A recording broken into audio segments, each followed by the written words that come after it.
Everyone, welcome back to my bio class. इस video में हम लोग समझेंगे कि मेंडल ने अपने एक्सपेरिमेंट के लिए मटर के पौधे को क्यों चुना। Why did Mendel selected garden pea for his experiment. तो गार्डन पी में कुछ ऐसी विशेषताएं थी जिसके कारण मेंडल का एक्सपेरिमेंट इतना सक्सेसफुल रहा। तो ये कौन कौन सी विशेषताएं थी, चलिए हम लोग समझते हैं। पहला है pea plant is easy to grow and maintain. Pea plant को बहुत ही ईजीली हम लोग ग्रो करा सकते हैं और उसमें कोई मेंटेनेंस की भी आवश्यकता नहीं होती है।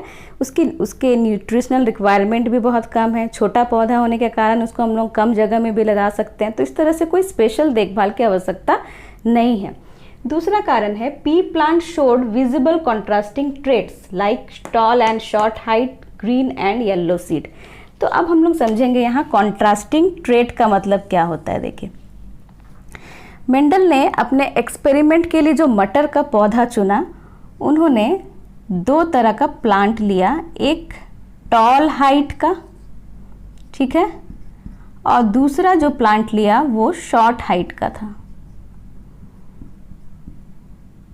शॉर्ट। तो यहाँ आप देख रहे हैं टॉल और शॉर्ट क्या है, एक दूसरे का बिल्कुल क्या है, कॉन्ट्रास्टिंग है, बिल्कुल अपोजिट है। तो इस तरह के अपोजिट कैरेक्टर्स को हम लोग क्या कहते हैं, कॉन्ट्रास्टिंग ट्रेट्स।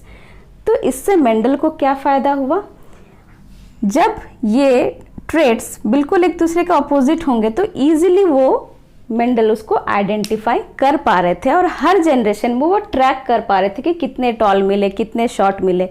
अगर शॉर्ट की जगह टॉल और मीडियम हाइट का प्लांट को वो चुनते तो इससे क्या होता, टॉल और मीडियम में एक प्लांट्स को डिस्टिंग्विश करने में थोड़ी दिक्कत होती, इसीलिए उन्होंने कॉन्ट्रास्टिंग ट्रेट वाले प्लांट्स को चुना। तो इस तरह से पी प्लांट में और भी बहुत सारे कॉन्ट्रास्टिंग ट्रेट्स पाए जाते हैं, जैसे कि सीड का कलर ग्रीन और येलो। ग्रीन और येलो भी एक दूसरे का बिल्कुल क्या अपोजिट है, कॉन्ट्रास्टिंग है। और भी कई सारे ऐसे ट्रेट्स हैं जिसके बारे में हम लोग आगे पढ़ेंगे। तो ये एक बहुत बड़ा बेनिफिट था जिसके कारण मेंडल ने गार्डन पी को चुना। नेक्स्ट है P is a annual plant with short life cycle. P का लाइफ साइकिल बहुत ही शॉर्ट है, 3 से 4 महीने में ही उसका जीवन अवधि पूरा हो जाता है, ठीक है। तो इससे क्या फायदा होगा, मेंडल को 1 साल में 2 से 3 जनरेशन मिल जाएंगे, तो उनका एक्सपेरिमेंट वर्क जो है वो कम टाइम में पूरा हो सकता था। तो ये भी एक बहुत बड़ा रीजन है। नेक्स्ट है many offsprings are produced in 1 generation. एक जनरेशन में ही मेंडल को बहुत सारे ऑफस्प्रिंग मिल जा रहे थे। मतलब अगर हम एक पी प्लांट को लगाएंगे तो उससे हमें कई सारे सीड्स मिलेंगे और उस सीड्स को हम ग्रो करेंगे तो फिर से हमें बहुत सारे पी प्लांट मिलेंगे। तो इस तरह से एक्सपेरिमेंट के लिए बहुत सारे पी प्लांट होने के कारण उसका सैम्पलिंग साइज बढ़ गया, और जब किसी भी एक्सपेरिमेंट का सैंपल साइज बड़ा होता है तो उस एक्सपेरिमेंट का रिजल्ट ज़्यादा एक्यूरेट होता है। तो ये एक रीज़न रहा। लास्ट एक बहुत इंपॉर्टेंट रीज़न है flowers are bisexual. Pea plant का फ्लावर बाइसेक्सुअल होता है, मतलब उसमें मेल सेक्स ऑर्गन भी और फीमेल सेक्स ऑर्गन भी पाया जाता है। तो जब कोई फ्लावर बाइसेक्सुअल होता है तो हम लोग जानते हैं नेचुरली उसमें सेल्फ पॉलिनेशन होता है, बट इस बाइसेक्सुअल फ्लावर को आर्टिफिशियली क्रॉस पॉलिनेशन भी कराया जा सकता है। और मेंडल ने अपने एक्सपेरिमेंट में पी प्लांट का क्रॉस पॉलिनेशन कराया और सेल्फ पॉलिनेशन भी उन्होंने किया। तो दोनों तरह का पॉलिनेशन उन्होंने किया। तो बाइसेक्सुअल फ्लावर होने के कारण दोनों चीज उसमें पॉसिबल था, नेचुरली सेल्फ पॉलिनेशन हो रहा था और आर्टिफिशियली क्रॉस पॉलिनेशन भी कराया जा सकता था।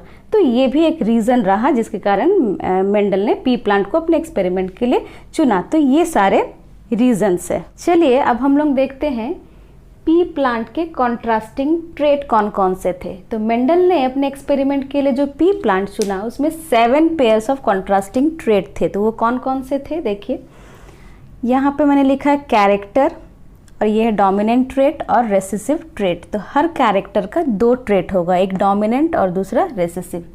तो पहला जो कैरेक्टर है वो सीड का शेप। तो सीड का शेप 2 तरह का था, एक राउंड और एक wrinkled. Round is dominant trait and wrinkled is recessive trait. Seed colour भी 2 तरह के थे, एक येलो और दूसरा ग्रीन।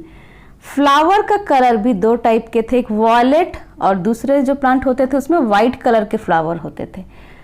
पॉड शेप, पॉड मतलब फली, ठीक है। तो मटर का फली कैसा था, जो डोमिनेंट ट्रेट है वो फुल है और रिसेसिव ट्रेट कंस्ट्रिक्टेड। इसका मतलब आप मटर के फली को देखे हैं, ये जो मटर का फली है इसके अंदर में मटर है, तो ये फली कैसा है, ये फुल मतलब ये स्ट्रेट है ये फली का आकार। और दूसरा जो फली का आकार है इस तरह से कुछ सिकुड़ा हुआ है जिसको हम लोग कहेंगे कंस्ट्रिक्टेड, ठीक है ना। पॉड का कलर मतलब फली का colour green is dominant trait and yellow is recessive trait. Flower का पोजीशन भी दो तरह का ट्रेट था इसका, एक एक्सियल और दूसरा टर्मिनल। तो यहाँ पर एक्सियल मतलब फ्लावर जो है, मान लीजिए मटर का प्लांट है, फ्लावर ऐसे साइड से अगर निकल रहा है तो इस तरह के फ्लावर को हम कहेंगे, इस फ्लावर के पोजीशन को हम कहेंगे एक्सियल। और टर्मिनल मतलब फ्लावर कहाँ है, टिप में अगर है तो उसको हम लोग टर्मिनल कहेंगे। लास्ट जो कैरेक्टर है वो स्टेम का हाइट, वो दो तरह के थे, टॉल और ड्वार्फ। टॉल डोमिनेंट ट्रेट है और ड्वार्फ क्या है, रेसेसिव ट्रेट। तो इस तरह से आप देख रहे हैं कि मटर के पौधे में 7 कॉन्ट्रास्टिंग ट्रेट्स थे और ये ट्रेट्स आप देख रहे हैं बिल्कुल कॉन्ट्रास्टिंग है, अपोजिट है, आप इसको इजीली आइडेंटिफाई कर सकते हैं। तो इस तरह से हमने देखा कि ये 7 पेयर्स ऑफ कॉन्ट्रास्टिंग ट्रेट्स कौन कौन से होते हैं मटर के पौधे में।